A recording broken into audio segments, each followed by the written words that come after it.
আজকাল প্রায় মেয়েরাও গ্র্যাজুয়েশনের পর চাকরি খোঁজে। কেন জানো?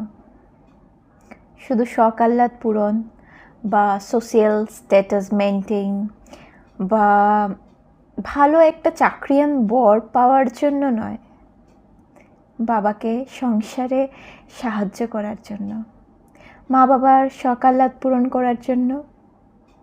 কোনোদিন বাবা মা বা স্বামীর যদি কখনো কোনো অসুখ হয়, কারোর কাছে যেন হাত পাততে না হয়, তার জন্য নতুন সংসারেও যেন সমানভাবে ফাইন্যান্সিয়াল সাপোর্ট করতে পারুক, স্বামীর আপদ বিপদে যেন ঢাল হয়ে দাঁড়াতে পারুক, সেই আশায় মেয়েরা চাকরি খোঁজে।